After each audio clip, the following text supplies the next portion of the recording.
أعوذ بالله من الشيطان الرجيم بسم الله الرحمن الرحيم ومن حيث خرجت فول وجهك شطر المسجد الحرام وحيث ما كنتم فولوا وجوهكم شطره لئلا يكون للناس عليكم حجة إلا الذين ظلموا منهم فلا تخشوهم واخشوني وَلِأُتِمَّ نِعْمَتِي عَلَيْكُمْ وَلَعَلَّكُمْ تَهْتَدُونَ۔ ترجمہ: اور اے حبیب، تم جہاں سے آؤ اپنا منہ مسجد حرام کی طرف کرو، اور اے مسلمان،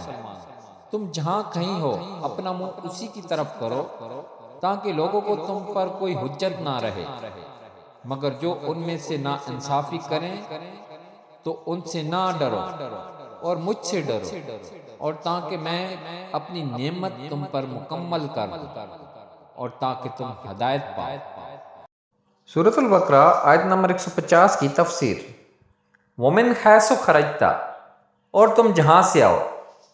اس رکوع میں 3 مرتبہ نبی کریم صلی اللہ تعالیٰ علیہ وآلہ وسلم اور مسلمانوں کو مسجد حرام یعنی کعبہ کی طرف منہ کر کے نماز پڑھنے کا حکم دیا گیا ہے۔ اس سے بظاہر ایسا لگتا ہے کہ یہ تکرار ہے،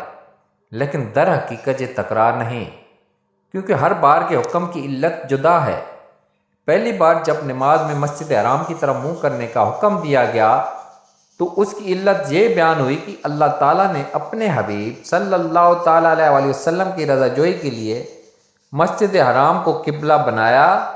اور نماز میں اس کی طرف منہ کرنے کا حکم دیا۔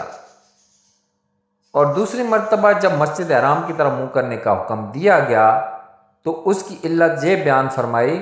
کہ اللہ تعالیٰ نے ہر امت کا الگ الگ قبلہ بنایا ہے جس کی طرف منہ کر کے وہ نماز پڑھتے ہیں، اور جب امت محمدیہ بھی ایک امت ہے تو ان کا قبلہ مسجد حرام کو بنایا اور اس کی طرف منہ کر کے انہیں نماز پڑھنے کا حکم دیا گیا۔ تیسری مرتبہ جب یہ حکم دیا گیا تو اس کی یہ علت بیان فرمائی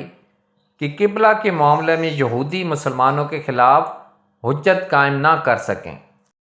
وَحَيْثُ مَا كُنْتُمْ فَوَلُّوا وُجُوهَكُمْ شَطْرَهُ، اور اے مسلمانوں تم جہاں کہیں ہو اپنا منہ اسی کی طرف کرو۔ اس آیت میں مجموعی طور پر لوگوں سے فرما دیا گیا کہ تم حالت سفر میں ہو یا حالت اقامت میں، جنگل و بیابان میں ہو یا شہر میں، ہر جگہ ہر حالت میں اور ہر وقت تم سب نے نماز میں خانہ کعبہ ہی کی طرف منہ کرنا ہے، تاکہ یہودیوں کو اس اعتراض کا حق نہ رہے کہ ان کی کتابوں میں تو قبلہ کی تبدیلی کا لکھا ہوا تھا لیکن اس نبی نے تو ایسا کیا ہی نہیں، یا وہ یہ اعتراض نہ کر سکیں کہ یہ نبی ہمارے دین کی تو مخالفت کرتے ہیں لیکن قبلہ ہمارے والا ہی مانتے ہیں، اور مشرکین کو یہ اعتراض کرنے کا موقع نہ ملے کہ نبی کریم صلی اللہ تعالیٰ علیہ وآلہ وسلم نے قریش کی مخالفت میں حضرت ابراہیم اور حضرت اسماعیل علیہ السلام کا قبلہ بھی چھوڑ دیا، حالانکہ نبی کریم صلی اللہ تعالیٰ علیہ وآلہ وسلم ان کی اولاد میں سے ہیں اور ان کی عظمت و بزرگی مانتے بھی ہیں۔ إِلَّا الَّذِينَ ظَلَمُوا مِنْهُمْ، مگر جو ان میں ناانصافی کریں، یعنی اللہ تعالیٰ کی طرف سے تو حجت پوری ہو چکی، اب بھی اگر کوئی اعتراض کرتا ہے تو وہ خود ظالم ہے۔ یاد رہے کہ دین کی راہ میں طعنے سننا انبیاء کرام علیہ السلام کی سنت رہی ہے۔ فَلَا تَخْشَوْهُمْ وَاخْشَوْنِي، تم ان سے نہ ڈرو اور مجھ سے ڈرو۔ اس آیت میں مسلمانوں کو حکم دیا جا رہا ہے کہ تم کعبہ کی طرف منہ کر کے نماز پڑھنے کی وجہ سے کفار کی طرف سے ہونے والے اعتراضات سے نہ ڈرو، ان کے طعنے تمہیں کوئی نقصان نہیں پہنچا سکتے، اور تم میرے حکم کو پورا کرنے کے معاملہ میں مجھ سے ڈرو اور میرے حکم کی مخالفت نہ کرو، بے شک میں تمہارا مددگار ہوں۔ اللہ تعالیٰ کا عذاب ہر وقت پیش نظر رکھنا چاہیے۔ اس آیت سے معلوم ہوا کہ انسان کو ہر وقت اللہ تعالیٰ کا عذاب پیش نظر رکھنا چاہیے، اور کسی بھی کام کو کرنے یا نہ کرنے سے پہلے اس بات پر غور ضرور کر لینا چاہیے کہ یہ کام کرنے یا نہ کرنے سے اللہ تعالیٰ کی رضا حاصل ہوگی یا اس کا نتیجہ اللہ تعالیٰ کی ناراضی کی صورت میں ظاہر ہوگا۔ مروی ہے کہ جب حضرت معاذ بن جبل رضی اللہ تعالیٰ عنہ کی وفات کا وقت قریب آیا تو آپ رضی اللہ تعالیٰ عنہ رونے لگے۔ ان سے پوچھا گیا کہ آپ کو کس چیز نے رلایا؟ آپ رضی اللہ تعالیٰ عنہ نے فرمایا، اللہ عز و جل کی قسم، میں نہ تو موت کی گھبراہٹ سے رو رہا ہوں اور نہ ہی دنیا سے رخصتی کے غم میں آنسو بہا رہا ہوں، بلکہ میں تو اس لیے روتا ہوں کہ میں نے حضور اکرم صلی اللہ تعالیٰ علیہ وآلہ وسلم سے سنا کہ دو مٹھیاں ہیں، ایک جہنم میں جائے گی اور دوسری جنت میں، اور مجھے نہیں معلوم کہ میں کون سی مٹھی میں ہوں گا۔ حضرت حسن بصری رضی اللہ تعالیٰ عنہ فرماتے ہیں کہ قیامت کے دن ان لوگوں کا حساب آسان ہوگا جو آج دنیا میں اللہ تعالیٰ کی رضا کے لیے اپنا محاسبہ کرتے ہیں۔ وہ اس طرح کہ انہیں جب بھی کوئی کام درپیش ہو تو پہلے اس پر غور کرتے ہیں،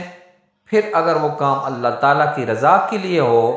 تو اسے کر گزرتے ہیں، اور اگر اس کے برخلاف نظر آئے تو اسے رک جاتے ہیں۔ پھر فرمایا، اور بروز قیامت ان لوگوں کا حساب کٹھن ہوگا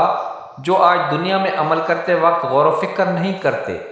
اور کسی قسم کا محاسبہ کیے بغیر وہ کام کر ڈالتے ہیں۔ ایسے لوگ دیکھیں گے کہ اللہ تبارک و تعالیٰ نے ان کا چھوٹے سے چھوٹا عمل شمار کر رکھا ہے۔ پھر آپ رضی اللہ تعالیٰ عنہ نے یہ آیت تلاوت فرمائی، وَيَقُولُونَ يَا وَيْلَتَنَا مَا لِهَٰذَا الْكِتَابِ لَا يُغَادِرُ صَغِيرَةً وَلَا كَبِيرَةً إِلَّا أَحْصَاهَا۔ ترجمہ کنز العرفان۔ اور کہیں گے، ہائے ہماری خرابی، اس نامہ اعمال کو کیا ہے کہ اس نے ہر چھوٹے اور بڑے گناہ کو گھیرا ہوا ہے۔ وَلِأُتِمَّ نِعْمَتِي عَلَيْكُمْ، اور تاکہ میں تم پر اپنی نعمت پوری کروں۔ اس آیت کا خلاصہ یہ ہے کہ اے مسلمانوں،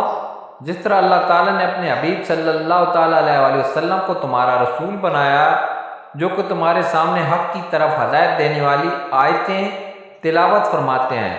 رشد و ہدایت کے راستے کی طرف رہنمائی کرتے ہیں، اللہ تعالیٰ کی وحدانیت اور اس کی عظیم قدرت پر قطعی دلائل قائم کرتے ہیں، تمہیں بت پرستی کی نجاست سے پاک کرتے ہیں، اور تمہیں وہ چیز سکھاتے ہیں جن سے تم اپنے نفسوں کو پہچان سکو اور ان کا تزکیہ کر سکو۔